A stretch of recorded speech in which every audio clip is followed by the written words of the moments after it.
The wind howled across the desolate plains, kicking up dust that shimmered gold under the dying sun. Out there, where the world felt like a forgotten stretch of sky and silence, lived a woman known only as Cassidy Lane.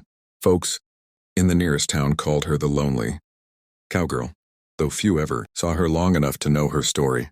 She kept to herself on the edge of nowhere, a small ranch with fences that leaned and a barn that creaked when the wind changed direction. Every dawn she rose before the sun, saddled her chestnut mare, and rode out to tend to the land her father left her. No one came by. No one wrote. And that's the way she liked it, or so she told herself. That night the sky was split by thunder. A storm rolled in fast, wild, and mean. Cassidy had just finished securing her horses when she heard it. A faint, broken cry carried by the wind. Her instincts sharpened like a blade. She grabbed her lantern, pulled on her duster, and stepped into the rain that came down in sheets. The sound came again, weaker this time. She followed it through the mud and darkness until her lantern light found a man collapsed near her fence line. His shirt was soaked in blood and his breathing was shallow. He was young, tall, maybe her age, but his face was pale, his body trembling. A gun lay half buried beside him. Without hesitation, Cassidy knelt beside the stranger. "Hey, can you hear me?" she called over the storm. His eyelids fluttered and he groaned something that sounded like help. She lifted him as best she could, half carrying, half dragging him back to her porch. The man's boots left a trail of blood and rain across her floor. Inside, she laid him on her couch and tore open his soaked shirt, a bullet wound, deep but not fatal if tended to quickly. Cassidy had learned to patch wounds from her father, a former cavalry medic.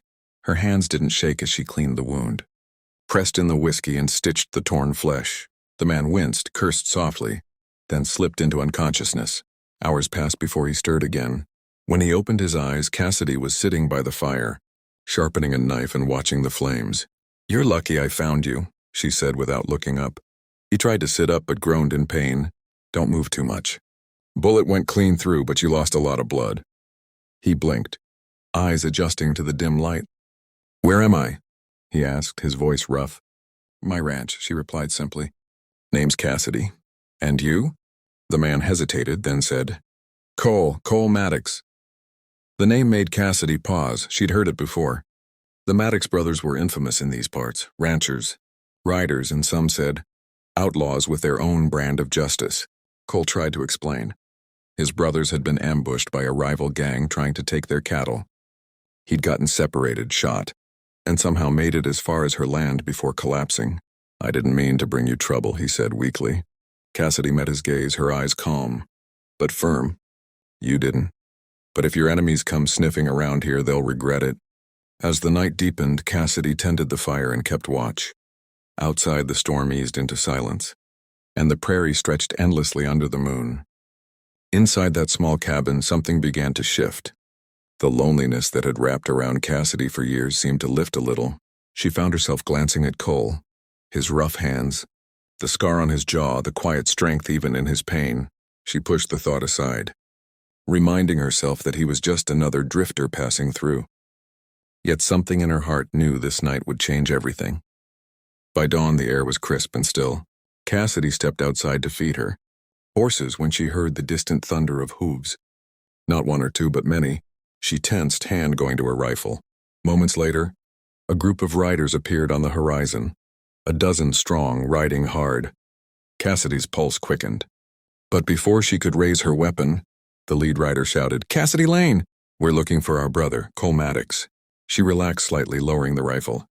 Within minutes, the riders dismounted, their horses kicking up clouds of dust. Cole's brothers, tall, rough-looking men with eyes full of gratitude and worry, surrounded the porch. One of them, the eldest, stepped forward. "Ma'am," he said, tipping his hat, "you saved our brother's life. We owe you more than we can say." Cassidy crossed her arms. "He's inside. Still weak, but he'll make it." The eldest Maddox looked over his shoulder and nodded. The rest of the brothers turned, and before Cassidy could ask what they were doing, the entire yard began to fill with horses. Strong, beautiful creatures, coats glistening in the early sun. One after another, they led them into her corral until it overflowed. There must have been 20 of them, every color, every breed, more wealth than she'd ever seen in her life. "What is this?" she asked, stunned. Cole's eldest brother smiled. Our way of saying thank you.